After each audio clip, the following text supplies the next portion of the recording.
देते। हमें तो 5 ही मिनट बहुत है महाराज।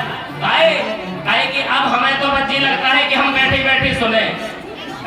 वैसे भी सर्वाइकल, रीढ़ की हड्डी, चिकनगुनिया सारे कर्म हो चुके हैं। अब हमें ज्यादा बोलने का भी शौक नहीं है। 15 मिनट है, अभी 4:45 है। तो मैं आपके सामने मैया निवेदन करूं, बरहारा की माताओं, भाइयों, सबरी, केवट, सुमंत्र, निषाद राज, लक्ष्मण, इन सब की चर्चा सूक्ष्म में आपने सुनी। ये तो सभी मानव है ना, ये तो सभी मानव है, बड़े भाग मानस्तर बाबा। लेकिन मैं उसी कृपा की श्रेणी में, उसी भाग्य की श्रेणी में, भगवान की भक्ति की श्रेणी में एक रामायण के ऐसे पात्र का चिंतन आपके सामने प्रस्तुत कर रहा हूं, जो ना मनुष्य है, वो एक पक्षी है, और जिसको संसार गीधराज जटायु जी के नाम से जानता है। हाँ? मनुष्य के लिए तो भगवान गोस्वामी तुलसीदास जी ने लिख दिया, बड़े भाग मानस तन पावा। बोले भैया हम आदमी बन गए, भगवान को बड़ा भाग हमारे ऊपर कृपा हो गई। बड़े भाग, हमारा बड़ा भाग है कि हम मनुष्य बन गए। लेकिन याद रखना, हम मनुष्य होकर के, बड़े भाग्यशाली होकर के भी अपने जीवन को गर्त में ले जा रहे हैं। और पक्षी राज जटायु ने, रामायण के उस गीध ने, जो कि अधम श्रेणी का पक्षी, गीध अधम खग आमिष भोगी, गोस्वामी जी लिख रहे हैं। ऐसा पक्षी नहीं था कि वो तोता हो या मैना हो या कोई सुंदर सी चिड़िया हो या मोर हो या हंस हो कि लोग उसको पुचकारे, दुलारे, पाले, घर में बिठाए ना।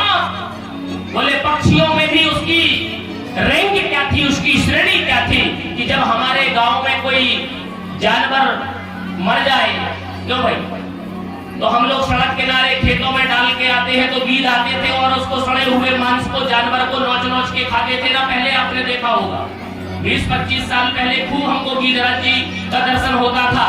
तो कहने का मतलब, वो प्रजाति का वो पक्षी, गीध अधम प्रजाति का, पक्षियों में भी सबसे निकृष्ट प्रजाति का गीध अधम खग आमिष माने मांस भोगी, माने भक्षण करने वाला, मांस का भोग करने वाला। तो हम क्या कहते हैं, बोले हमारे तो लहसुन प्याज लो नहीं जरूरत, हमारे तो महाराज कभी लहसुन प्याज नहीं खा। इसको मतलब तुम बहुत बड़े मंडलेश्वर हो गए। अच्छे मंडलेश्वरों को मैंने खाते देखा, मैं 24 घंटे उसी विभाग में हूँ, ठीक है। यहाँ से लेके हरिद्वार तक मैं यही देखता हूँ कि मंच पे नहीं खाते और आश्रम में सब कुछ खाते। क्यों भाई? इसीलिए मैं आज कह रहा हूँ हाथ जोड़ के, मैं हूँ या आप हो, जो भी कर रहे हो परमात्मा के सामने करो, कह दो प्रभु मुझसे ये नहीं हो पा रहा, मुझसे जो भी त्रुटियां हैं सब आपकी ही देन है। क्यों, मैं जो भी हूँ आपका हूँ, जो कुछ भी कर रहा हूँ वो आपकी प्रेरणा से कर रहा हूँ। हुई है वही जो राम रची राखा।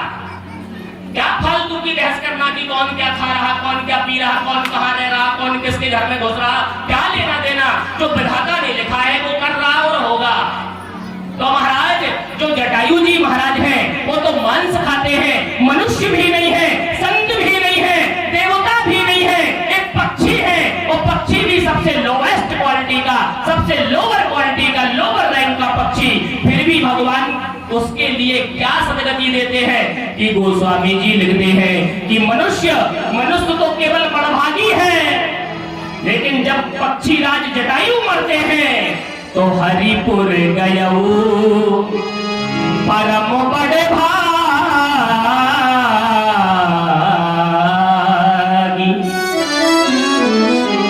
बताइए, लक्ष्मण जी को परम बड़भागी लिखा, भाई थे।